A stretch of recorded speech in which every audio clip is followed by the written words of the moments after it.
They were gentlemen, they weren't, but they were hardcore, hard-working men. At 80, Sam Elliott finally broke his cowboy cool silence and revealed the names of the 7 actors he truly couldn't stand working with, calling one a diva in boots and another all ego, no talent. After decades in Hollywood, he's revealing the truth, and it's rougher than a desert standoff. Let's get started. In 2021, Sam Elliott sparked a firestorm of controversy when he delivered a direct and scathing critique of The Power of the Dog, Jane Campion's Oscar-winning psychological western. The review wasn't diplomatic, it was simply unfiltered, instinctive, and sounded like a man who had spent a lifetime defending the soul of the American West. Elliott didn't hesitate to dismiss the film as a pretentious misfire. The thing that shocked the audience the most was not just his criticism of the film's slow pacing or artful direction, but also how personal the attack felt. With laser-like contempt, Elliott focused on Benedict Cumberbatch, the film's brooding lead, and mocked the British actor's stiff posture, clipped voice, and polished delivery, calling it a prissy portrayal of a Western rancher. What the hell does this Brit know about the American West? Elliott growled, his voice thick with disbelief and disapproval. The comment wasn't just about acting technique, it was about authenticity, a value that Elliott holds dear. Cumberbatch's portrayal was artificial, the kind of performance that treats cowboy life as costume drama rather than lived reality. The backlash was swift and fierce, with critics and film scholars accusing Elliott of being out of touch with the modern, more inclusive interpretation of masculinity that The Power of the Dog dared to explore. Let go of the stoic hyper-masculine archetypes that once defined the Western, now being challenged and reimagined by new generations of filmmakers. But Sam Elliott didn't budge. He didn't issue a half-hearted apology or walk back his comments in a PR-friendly interview. He stood his ground, unwavering. To him, this wasn't about artistic license, it was about respect. He believed the film fundamentally misunderstood the West. It romanticized the aesthetics while missing the grit, the silence, the unforgiving reality of that life. Worse, in Elliott's eyes, it disrespected the traditions it claimed to honor by turning the cowboy into something fragile and alien rather than flawed and human. Though Benedict Cumberbatch never responded publicly, insiders later said he was deeply stung by the remarks. After all, Cumberbatch had poured himself into the role, even learning ranch work and staying in character off camera. But for Elliott, no amount of method acting could bridge what he saw as a fundamental cultural disconnect. To this day, Sam Elliott has never softened his position in his worldview. The West isn't something to be interpreted, it's something to be understood. It isn't a costume, a lighting scheme, or an Oscar campaign. It's a way of life built on solitude, struggle, and unspoken rules. And to Sam Elliott, The Power of the Dog broke those rules, not with malice perhaps, but with ignorance, and for that he couldn't stay silent. Nicolas Cage. Sam Elliott has always believed in the power of restraint in his world. Acting is a quiet storm, measured, internal, and purposeful. A pause can say more than a paragraph. A glance can reveal an entire backstory, raised on the grit of real life and the discipline of classic film. Elliott prizes subtlety above all else. To him, the loudest man in the room is often the weakest emotion in his view should simmer, not explode. So when Nicolas Cage stormed into the spotlight with his signature style of unhinged intensity and unpredictable energy, Sam Elliott didn't see genius, he saw disorder.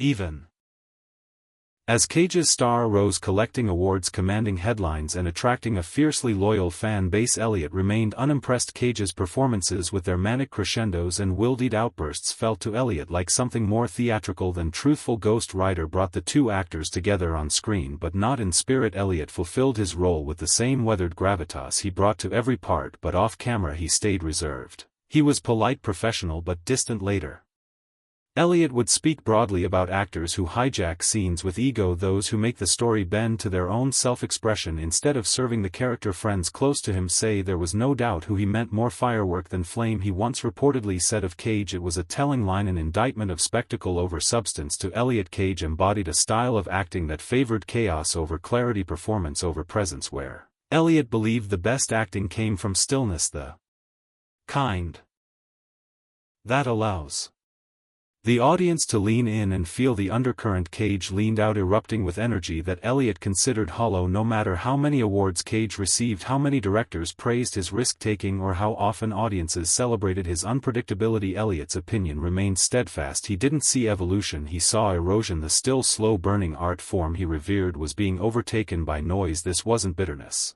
or rivalry. Elliott never sought to compete, he simply held tight to a personal code, one built on integrity, patience, and respect for the quiet moments. To him, acting was never about being the center of attention, it was about disappearing into the truth of the role. Nicolas Cage, with his operatic flourishes and eccentric choices, violated that code, and for Sam Elliott that wasn't just a difference in style, it was a fundamental betrayal of what acting is supposed to be. Kevin Costner. Sam Elliott built his legacy not just on acting talent but on something far rarer in Hollywood: authenticity. From the gravel in his voice to the slow, deliberate gait of a man who's walked long roads, Elliott didn't just play cowboys, he was one raised in the American West and steeped in the traditions of ranch life. Elliott came to each role with real-world experience. He wasn't relying on scripts and wardrobe to convey grit, he carried it in his bones. The sun-worn skin, the narrow-eyed stare, the pause before speaking, it all came naturally. He brought to the screen the kind of realism you can't fake. His characters felt like they'd lived hard lives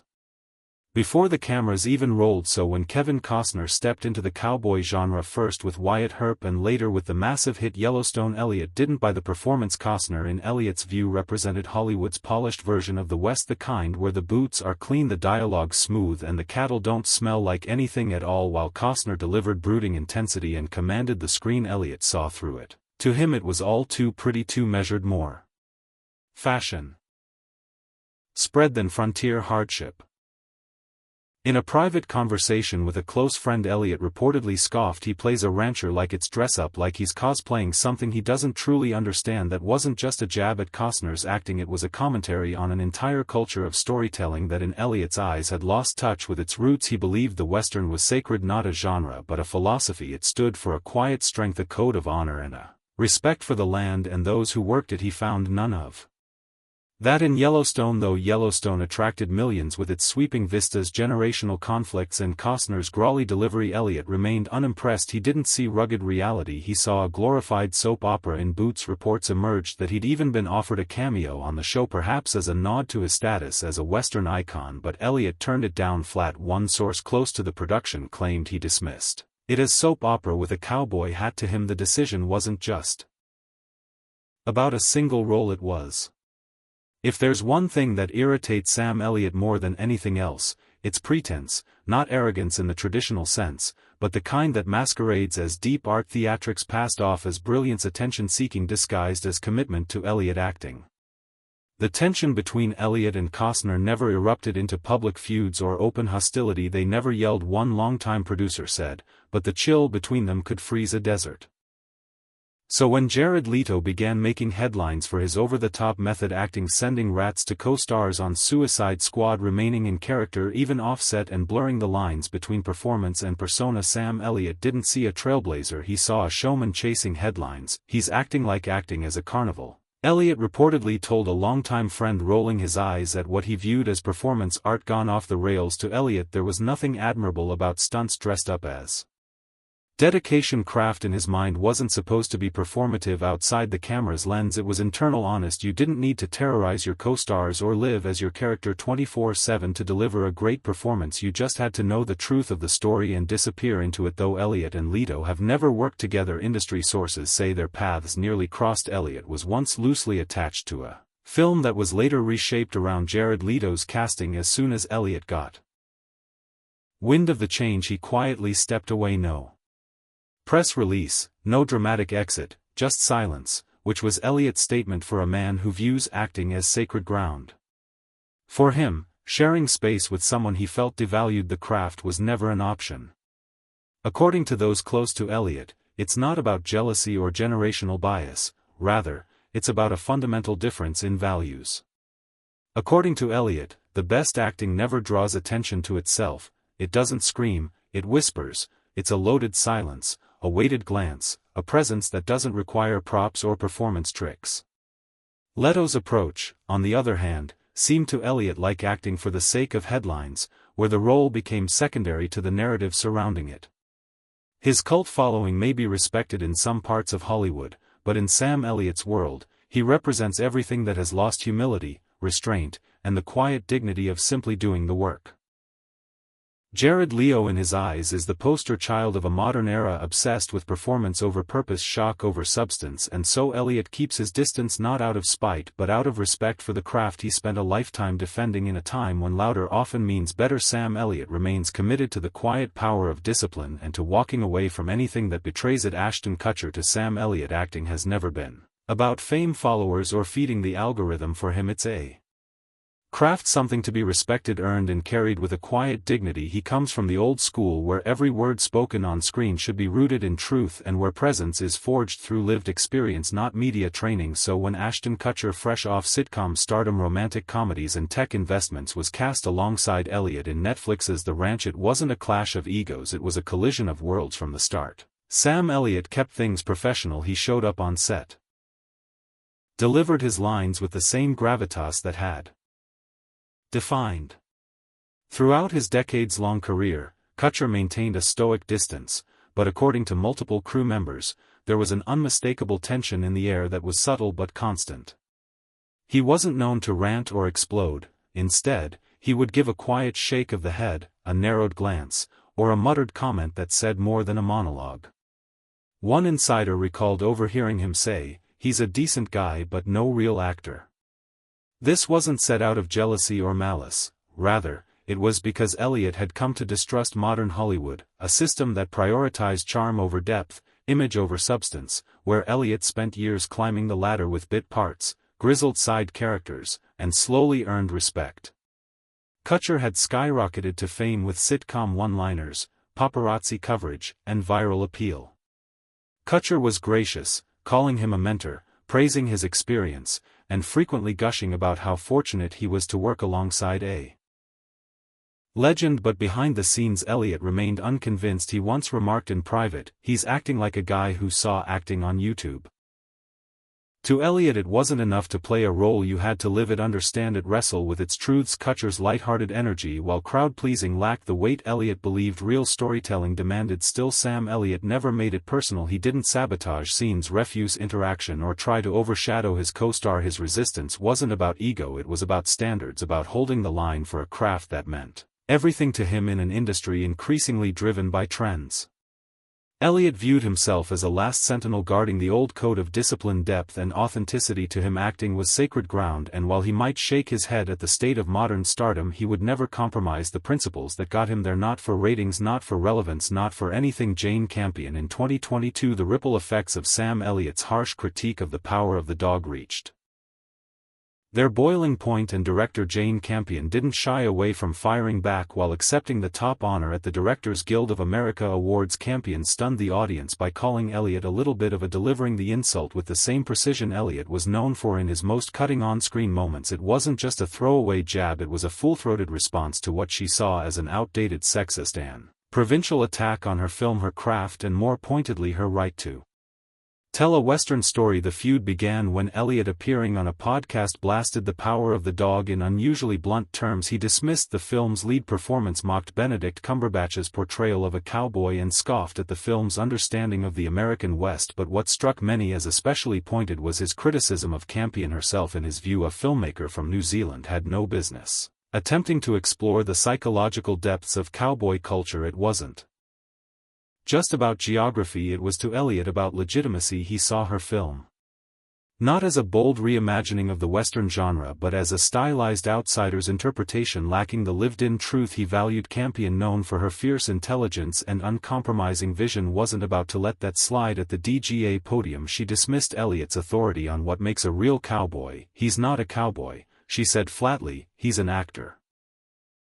Her words echoed loudly across the industry, not just because they were aimed at a Hollywood legend but because they punctured the very ethos Elliott had spent a career building. To many, it was a public reckoning of sorts, a confrontation between old Hollywood values and a new era of inclusive, genre-challenging storytelling. Campion didn't stop there. She accused Elliott's comments of being sexist, calling out his discomfort with the film's exploration of repressed masculinity and emotional complexity, especially under the direction of a woman. For Campion, Elliott's critique was not about the film's craft but about control. It was, in her view, an attempt to Gatekeep a genre historically dominated by male voices and perspectives. The fallout made headlines, and while Elliott didn't respond publicly to Campion's rebuke, insiders say he was unmoved. His principles remained intact even if they cost him goodwill in Hollywood's elite circles. The rift between Elliott and the Power of the Dog's creative team wasn't just a disagreement, it was a philosophical divide. It underscored the fact that Sam Elliott's anger doesn't discriminate. It isn't limited to actors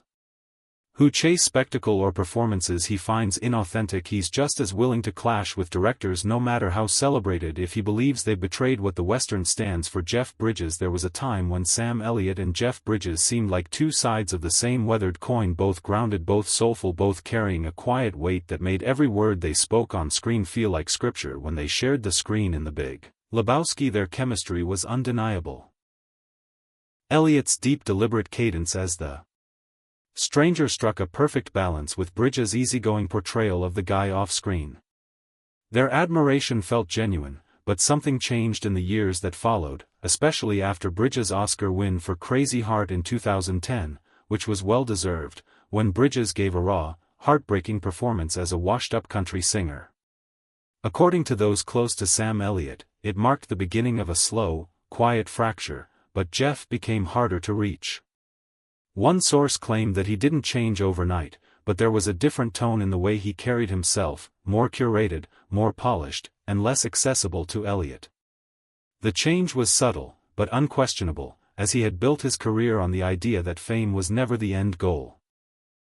Elliott felt a distance grow. It wasn't envy, it was disappointment. He believed he'd lost a kindred spirit to a version of the industry they once quietly resisted together. In a later interview, Elliott made a cryptic but telling comment: "Some folks change, others just show who they always were." Many fans and insiders alike read between the lines and saw it as a veiled reflection on Bridges. It wasn't cruel, but it was pointed, a subtle hurt, expressed in Elliott's signature style, not loud, not accusatory, just true. The silence between the two grew. They stopped attending each other's premieres. Mutual support, once offered without hesitation, seemed to vanish. No more joint appearances, no public nods or praise, and while neither man ever aired grievances in public, the absence said enough for Elliott. The pain didn't come from betrayal, it came from drift, the ache of losing someone he once called a brother, not to malice but to evolution. That kind of loss cuts deeper than a feud. It's not something you fight about, it's something you mourn. In Elliott's eyes, their relationship had been based on honesty and an unspoken understanding of what it meant to be men of principle in an industry of illusion.